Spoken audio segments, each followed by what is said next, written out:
High, তোমাদের সাথে অনেক দিন পর একটা রেসিপি শেয়ার করব। আজ আমি বানাবো হচ্ছে চিকেন কষা, মানে চিকেনের ঝোল টাইপেরই বলতে পারো।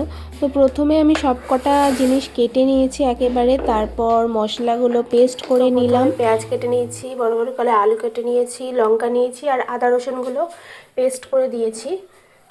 এই যে এবার আমি কড়াইয়ে দেব হচ্ছে তেল। কড়াটা গরম হয়ে গেছে, এবার দেবো আমি হচ্ছে সর্ষের তেল, যতটা পরিমাণ ততটা।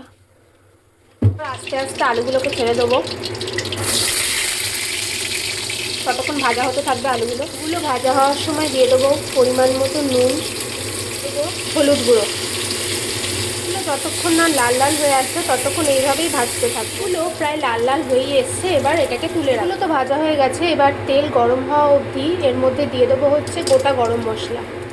ভালো করে নেড়ে চেড়ে এর মধ্যে দিয়ে দেবো হচ্ছে পেঁয়াজ। মাংসটার মধ্যে হালকা তেল দেবো,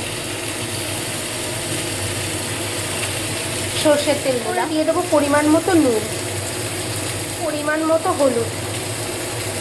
ওটাকে এবার ভালো করে ম্যারিনেট করে রাখবো।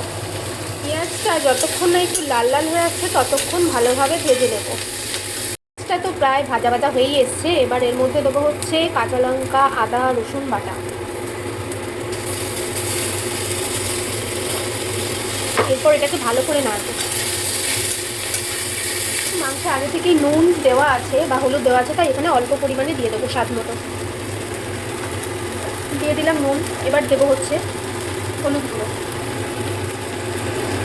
পরিমাণ মতো লঙ্কা গুঁড়ো, দিয়ে দেবো আগে থেকে ম্যারিনেট করে রাখা চিকেনগুলো।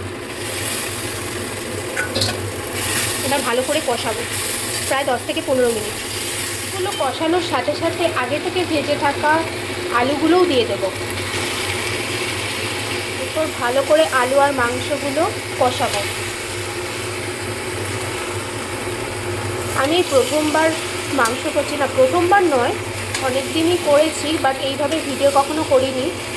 লাস্টে দেখাবো তোমাদের কেমন হয়েছে। কষানোর পর তো প্রায় 80% মাংস সেদ্ধ হয়ে এসছে। এবার জল দিয়ে ঢাকা দিয়ে রাখবো যতক্ষণ না পুরোপুরি সেদ্ধ হচ্ছে। কষানো কমপ্লিট, এবার দিয়ে দেবো জল। আমার চিকেন তো কমপ্লিট, কেমন হয়েছে অবশ্যই জানিও। টাটা।